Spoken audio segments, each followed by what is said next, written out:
Dziś jestem w Nadarzynie i właśnie idziemy znaleźć halę F, gdzie odbywają się targi Warsaw Bus Expo.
Kolejni przewoźnicy idą w ślad za polskim busem.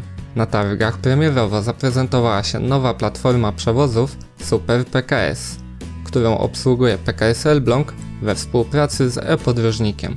W ramach nowej marki otwarto już pierwsze połączenie z Trójmiasta przez Elbląg, Ostródę, Mławę i Płońsk do Warszawy. Ceny biletów rozpoczynają się od 1 zł, a przy zakupie na następny dzień bilety na pełnej trasie z Warszawy do Gdyni kosztowały już 37 zł. Trasy obsługują autokary Scania Touring HD z wyposażeniem podobnym do autokarów z czerwonym bocianem na burcie, ale chociażby bez gniazdek elektrycznych pod fotelami.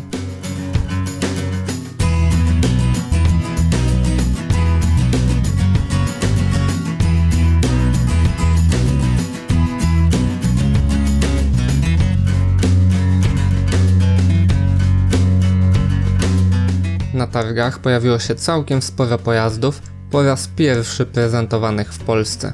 MAN pojawił się z międzymiastowym modelem Lions Intercity. Pojazd ma całkiem jasne oświetlenie wnętrza, a linia siedzeń na jego długości stopniowo unosi się ku górze. Kierownica pojazdu zawiera całkiem sporo przycisków funkcyjnych.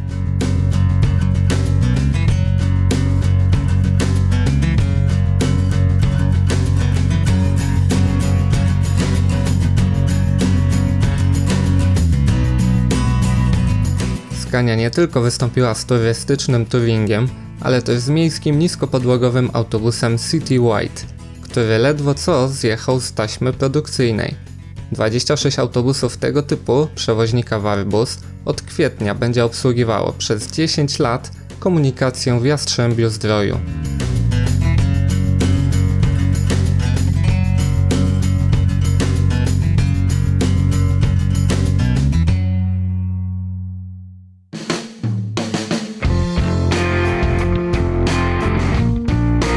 Wśród pozostałych marek znalazł się m.in. niskowejściowy Iveco Crossway, czeski SOR, hiszpański turystyczny Irizar i8, który całkiem niedawno miał swoją polską premierę, oraz kilka busów firmy Mercus, zabudowanych na bazie Mercedesa Sprinter.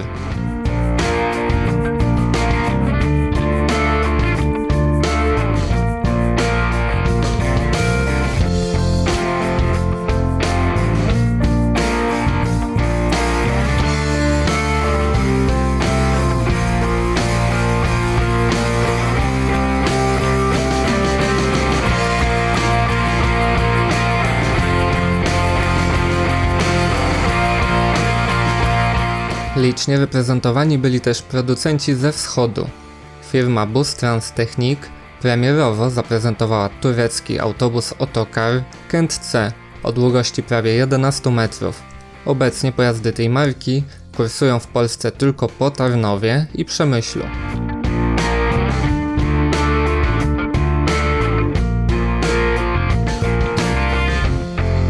Białoruski MAZ pokazał znaną już w Polsce niskopodłogową konstrukcję w wersji zasilanej olejem napędowym, ale również sprężonym gazem ziemnym CNG.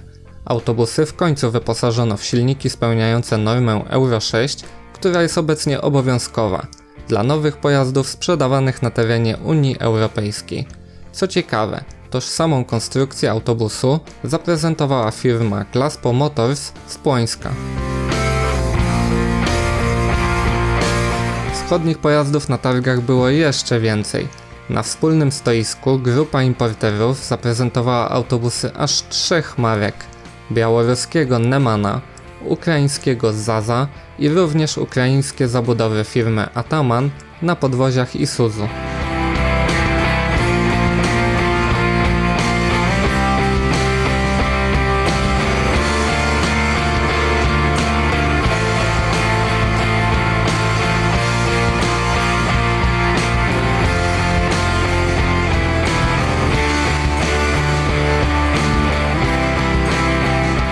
Najbardziej ekskluzywny autokar w Polsce pokazała warszawska firma RAV Trans.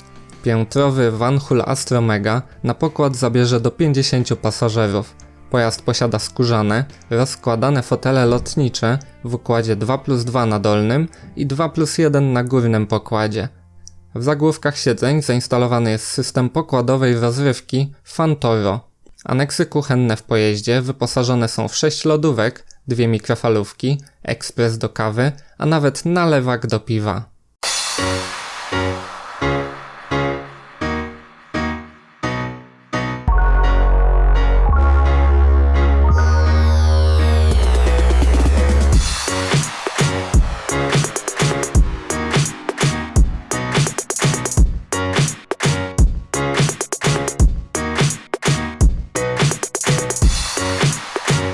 Na targach nie mogło też zabraknąć przedstawicieli rozwijających się rynków, pojazdów hybrydowych i elektrycznych.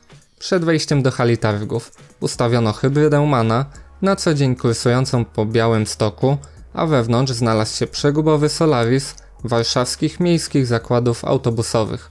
Jedynym autobusem elektrycznym na targach był 8,5-metrowy AMZ City Smile, którego reprezentowała spółka Ursus Bus.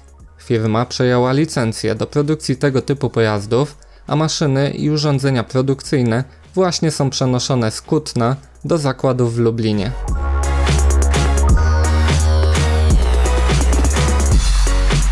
Tego typu targi to też okazja do prezentacji nowych rozwiązań przez firmy związane z transportem publicznym, a w szczególności producentów wyposażenia i urządzeń dedykowanych do tej branży.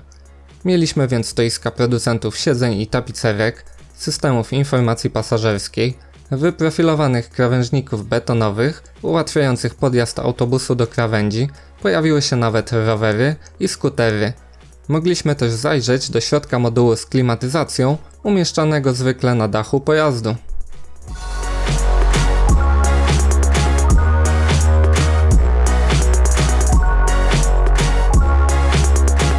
Mnie najbardziej zainteresowało połączenie aplikacji e-bileterka z niewielką drukarką, co pozwala na zastąpienie typowej wielkiej bileterki w autobusie. Kierowca musi być tylko wyposażony w smartfon lub tablet. Przy obsłudze bileterki najpierw wybiera kurs, który wykonuje, a następnie przystanek początkowy i docelowy pasażera, rodzaj ulgi i na końcu drukuje bilet.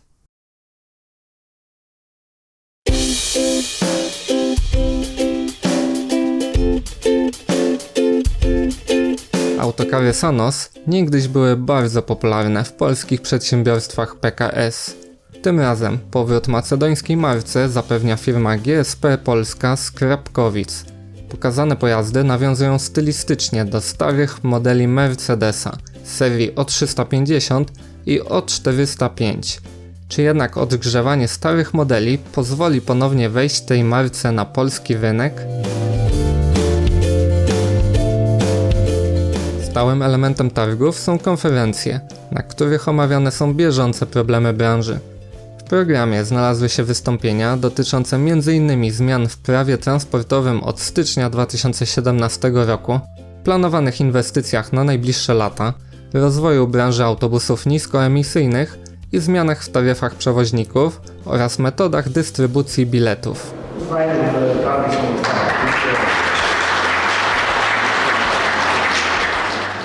Elementem targów były też zawody kierowców autobusów. Tym razem sprawdzane były umiejętności manewrowania i jazdy na czas turystycznym Mercedesem.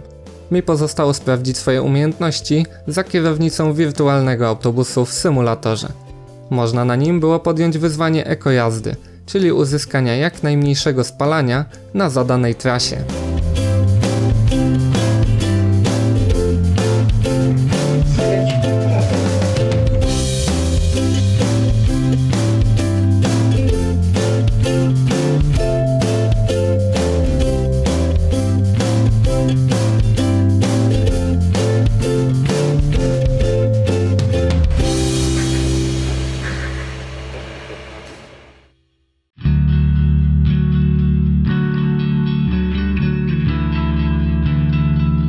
Kontrastem do nowiutkich pojazdów było spore grono pojazdów zabytkowych na targach. Tramwaje warszawskie pokazały omnibus konny, ale bez koni, który w sezonie wakacyjnym wozi uliczkami warszawskiego Starego Miasta. 3 pojazdy wystawił Klub Miłośników Komunikacji Miejskiej, w tym Szosona z 1950 roku. Wśród ikarusów zobaczyliśmy m.in. wersję turystyczną z 1988 roku. Elementami ekspozycji były też 2 legendarne londyńskie piętrusy Roadmaster i cała masa jelczy ogórków, w tym 1 sztuka z przyczepką.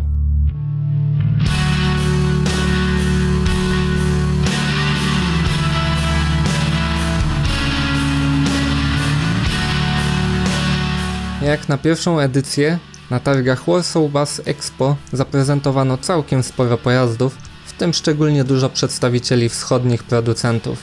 Zabrakło jednak czołowego gracza na polskim rynku, czyli Solarisa.